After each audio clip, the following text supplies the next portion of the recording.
ایک بادشاہ نے اپنے ملک میں ایک عجیب و غریب سا اعلان کیا اور مقابلہ کروایا۔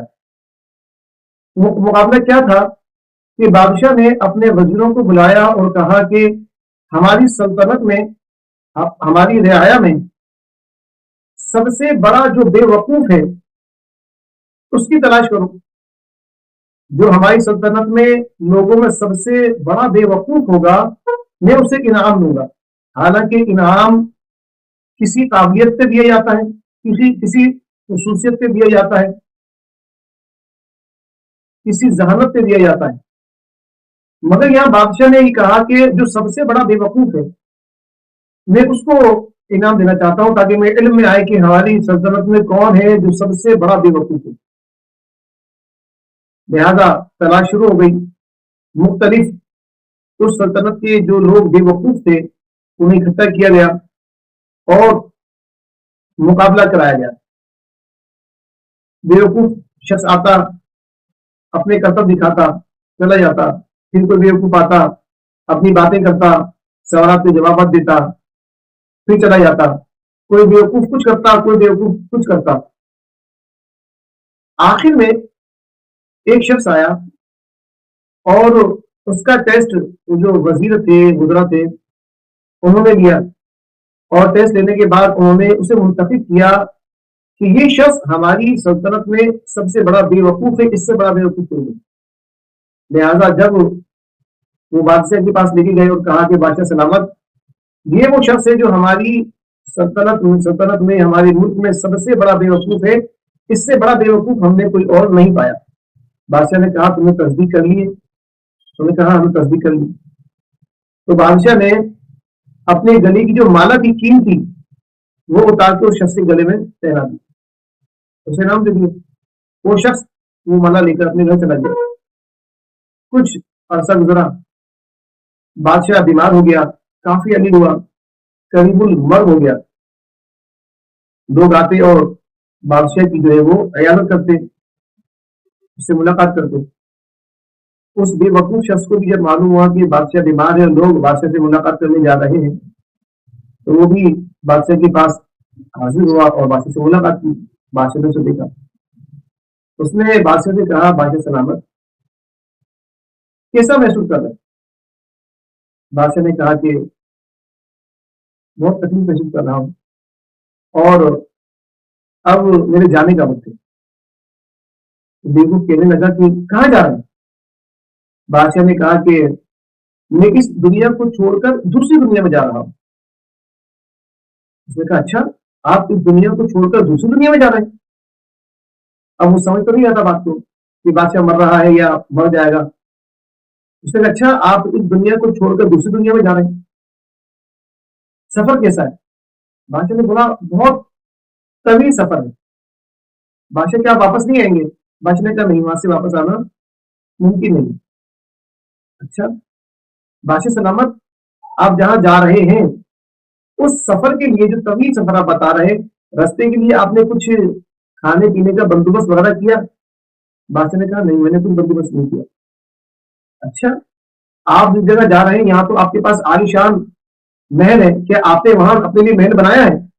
بادشاہ نے کہا نہیں، وہاں میں نے کوئی محل نہیں بنایا، کوئی رہنے کا گھر نہیں بنایا، کوئی جھوپڑی نہیں بنائی۔ اچھا، بادشاہ سلامت، یہاں آپ کے خادمین ہیں، ملازمین ہیں، نوکر چاکر ہیں آپ کی خدمت کے لیے، صفائی کے لیے، کیا وہاں پر بھی آپ نے ان کا انتظام کیا ہے؟ بادشاہ نے کہا نہیں، وہاں میرے پاس کوئی نوکر چاکر نہیں، کوئی خادمین نہیں، وہاں کوئی میں نے اپنی خدمت کے لیے، صفائی کے لیے مقرر نہیں کیا۔ اچھا، بادشاہ سلامت، آپ جہاں جا رہے ہیں اور جہاں آپ نے ہمیشہ رہنا ہے، کیا وہاں آپ نے اپنے لیے دولت اکٹھا کی، یہ جواہرات وغیرہ، سونے چاندی جمع کی؟ بادشاہ نے کہا نہیں، میں نے ایسا کچھ بھی وہاں جمع نہیں کیا۔ یہ باتیں سن کر اس شخص نے اپنے گلے کی وہ مالا نکالی اور بادشاہ کے گلے میں پہنا دی۔ بادشاہ اسے دیکھنے لگا، اس نے کہا بادشاہ نے یہ کیا، یہ مالا مجھے کیوں پہناتے؟ اس شخص نے کہا کہ بادشاہ سلامت، یہ مالا آپ نے مجھے دی تھی کہ جو آپ کی رعایا میں سب سے بڑا بے وقوف ہے اسے آپ نے پہنائیں گے، تو آپ نے مجھے پہنا دی تھی، لیکن آج میں دیکھ رہا ہوں کہ آپ جس جگہ جا رہے ہیں واپس نہیں آنا، نہ آپ نے وہاں کوئی اپنے لیے رہائش کا انتظام کیا، نہ وہاں اپنے دولت کے لیے کوئی سامان اکٹھا کیا، نہ نوکر چاکر جمع کیے، نہ اپنی خدمت کے لیے کوئی ہے، نہ سفر کے لیے آپ نے اپنے لیے کچھ اکٹھا کیا، تو مجھ سے بڑے بے وقوف تو پھر آپ ہوئے، اس کی حضرت آپ ہیں۔ بات سے اس کو دیکھتا رہا، بظاہر تو ایک حکایت ہے، لیکن اس میں ہمارے لیے بہت کچھ درس موجود ہے۔ ہم غور کریں کہ ہم بھی اس دنیا میں آئے ہیں اور جانتے ہیں کہ اس دنیا سے ہمیں کچھ کر جانا ہے، 60 سال، 70 سال، 80 سال، ایک دن اس دنیا فانی کو چھوڑ کر جانا ضرور ہے، اور ایسی جگہ جانا ہے جہاں سے واپس پلٹنا ممکن نہیں۔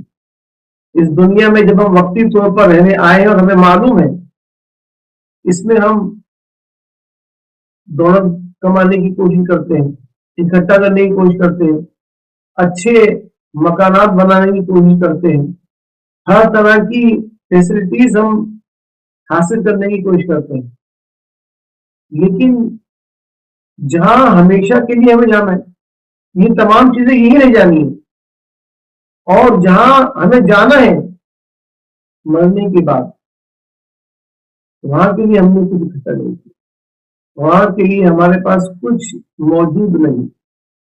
یاد رکھیے جو شخص دنیا میں آتا ہے، جو بھی دنیا میں آتا ہے، خالی آتا ہے، جتنا کچھ کما لے جمع کر لے، جب جاتا ہے تو خالی آ جاتا ہے۔ اگر جاتے ہیں تو اس کے وہ اعمال ساتھ جاتے ہیں جو اس نے اس دنیا میں کیے، اگر وہ اعمال اچھے کر لیے جائیں تو یقیناً ہم نے جہاں جانا ہے وہاں کے لیے بندوبست کیا،